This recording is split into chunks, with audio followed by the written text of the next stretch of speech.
Salut à toutes, salut à tous, bienvenue sur webgirondin.com pour les tops et les flops de ce Bordeaux-Paris. Alors je souris mais j'ai pas du tout le sourire ce soir. Parce que même si on a vu un Bordeaux qui pressait, qui a livré plutôt un match correct dans l'engagement, mais Bordeaux a perdu. Et moi quand Bordeaux perd, ça ne me fait jamais sourire. Et je tourne donc j'écoutais l'après-match sur Girondin Télé. Je vous fais ce petit aparté avant de commencer les tops et les flops. Et j'ai écouté Nicolas de Taverneau qui vient de déclarer ça donne envie de rester après un match comme ça. On n'est pas pressé de partir. Alors après de telles déclarations, je comprends qu'ils soient tout sourire sur Girondin Télé et ils sont joyeux d'apprendre que finalement le club ne sera pas vendu. Alors je ne sais pas si c'est l'info, mais c'est ce que moi j'en comprends entre les lignes. Je peux me tromper. Ils sont contents car ils vont conserver leur job et je peux comprendre que ça les rende joyeux. Moi aujourd'hui en tant que supporter des Girondins, j'ai une autre lecture de ça et comment vous dire, moi ça me rend pas joyeux quand les Girondins ils s'inclinent. Au contraire, ça m'agace. Et quand je vois et quand j'entends donc Nicolas de Taverneau qui nous dit qu'il va peut-être rester finalement après avoir voulu vendre le club, même si rien n'est fait, mais ça ne me rend pas joyeux également de l'apprendre, parce que si la gestion reste la même que ces 10 dernières années, c'est-à-dire sans fil conducteur, en laissant gérer un peu les personnes en place au club, sans management fort, comme il peut en avoir un dans le groupe M6, mais Bordeaux on le laisse toujours un petit peu à part, mais moi ça ne me rend pas joyeux. Voilà, parce qu'on fait une saison de merde. Et quand on voit la prestation des joueurs ce soir qui ont vraiment tout donné et le match a vraiment été très bien préparé, on peut se dire qu'il y a un petit peu de foutage de gueule.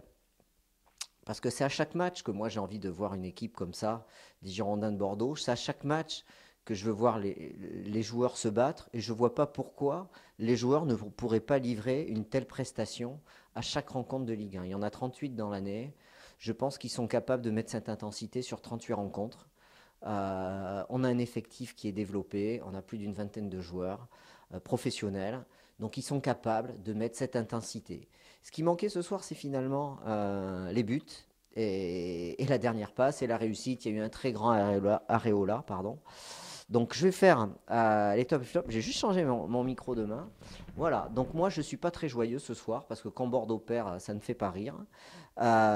Et surtout, je pense qu'on nous a bien escroqué, nous les supporters, pendant toute la saison. Gustavo Poyet nous a aligné un 4-3-3 cette fois-ci. T'es sceptique sur ce 4-3-3 et finalement il a démontré, les joueurs ont démontré que c'était une organisation qui aurait pu payer si on a vu un dernier geste plus décisif. Mais bon, face, on avait quand même une des meilleures équipes d'Europe.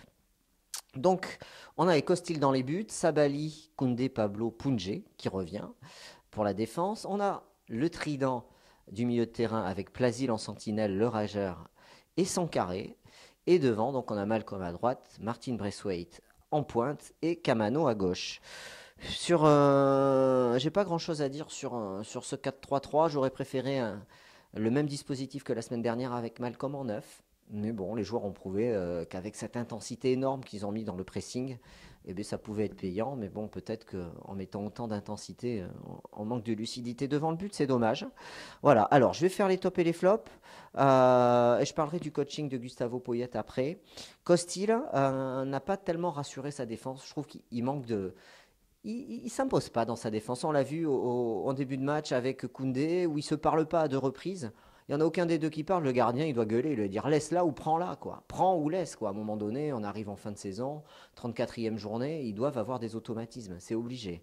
Même si Koundé n'est là que depuis le mois de janvier, mais ils doivent avoir des automatismes. Il doit s'imposer comme le patron de sa défense. Et ça ne doit pas flotter comme ça a flotté par moment.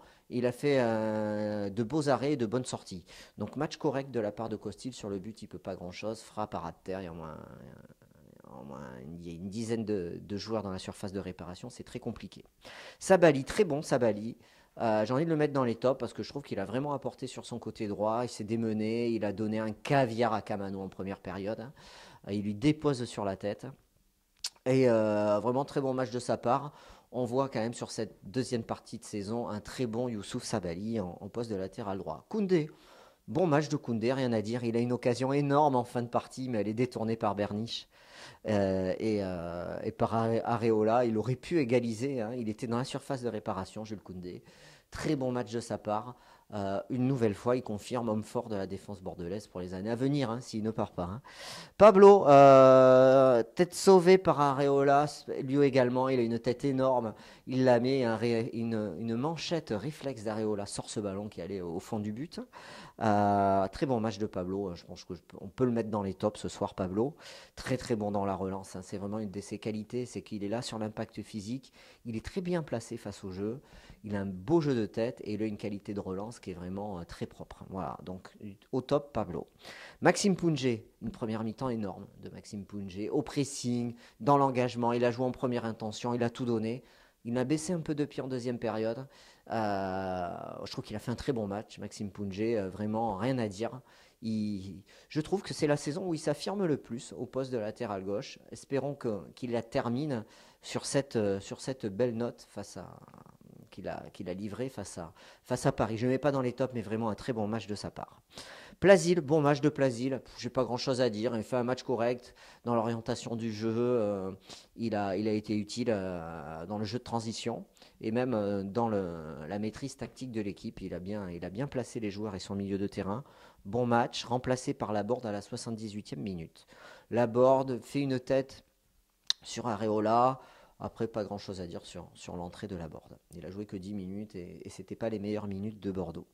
Le Rageur, alors, le Rageur, autant il est présent dans la récupération, dans l'impact, autant je trouve qu'il a une qualité technique dans la passe, avec beaucoup de déchets. Il a perdu des ballons dangereux en première période. Après, dans l'impact, il arrive quand même à gratter des ballons. Après, son jeu de transition, je parlais de jeu de transition avec Plasil juste avant, laisse un petit peu à désirer. Voilà. Après, dans l'impact, il compense. Travailleur de l'ombre. Match correct de sa part. Younous, Sankaré, moi je le mets dans les tops. J'ai adoré son match. J'aime ce joueur. Quand il met de l'impact, il râle quand il veut sortir. C'est bon signe quand le joueur il râle quand il veut sortir. Je lui en veux pas d'avoir râlé parce que c'est comment dire, ça montre qu'il a du caractère, ça montre qu'il a envie de tout donner. Il est allé à l'impact, il s'est chauffé avec les joueurs parisiens. Il en faut des joueurs de caractère. Moi, j'aime sa prestation de ce soir. Il a apporté il a apporté sa présence dans la surface. C'est dommage, il est remplacé par Meïté à la 70e minute et je trouve que ce changement n'est pas payant. Je parlerai après du coaching de Gustavo Poyet. Meïté, je trouve qu'il n'a pas été énorme. Il a tenté des incursions sur le milieu gauche. Voilà, bon, pas grand chose à dire sur sa rentrée. Malcolm, très bon Malcolm, a livré des gestes techniques décisifs. Il a servi à plusieurs reprises ses coéquipiers sur des balles en retrait. Un petit peu de déchets sur certains coups de pied arrêtés ou corner. Après, ça reste un très bon match de Malcolm. Je le mets dans les tops ce soir. Il aurait pu être décisif si Bordeaux avait marqué, mais bon, malheureusement, il y avait une très belle défense parisienne et surtout un grand gardien. Martin Braithwaite. Alors, Martin Braithwaite, j'ai encore beaucoup aimé son match ce soir. Il est vraiment très puissant devant. Qu'il soit aligné comme la semaine dernière avec deux joueurs en attaque ou dans un 4-3-3, vraiment ce soir, avec un pressing haut, je trouve qu'il a tout donné.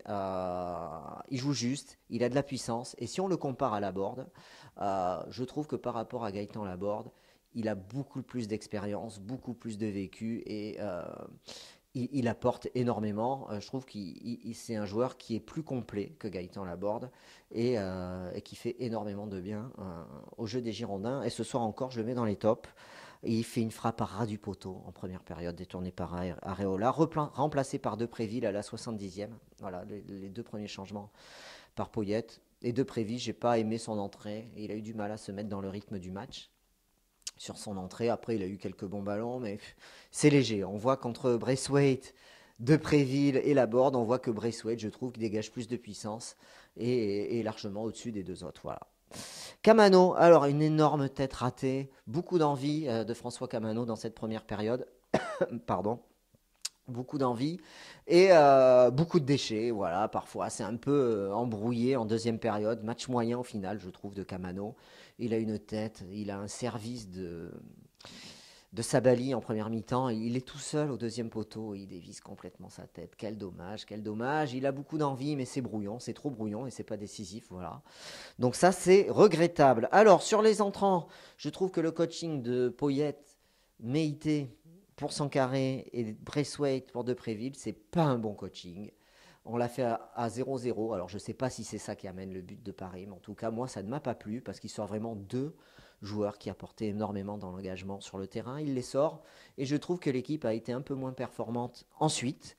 Et l'entrée de Laborde par Plasil, bon, le changement tactique, il voulait apporter un peu plus de poids offensif, mais ça n'a pas été payant. Voilà, alors autant j'ai bien aimé tout ce qui avait été mis en place pour le match.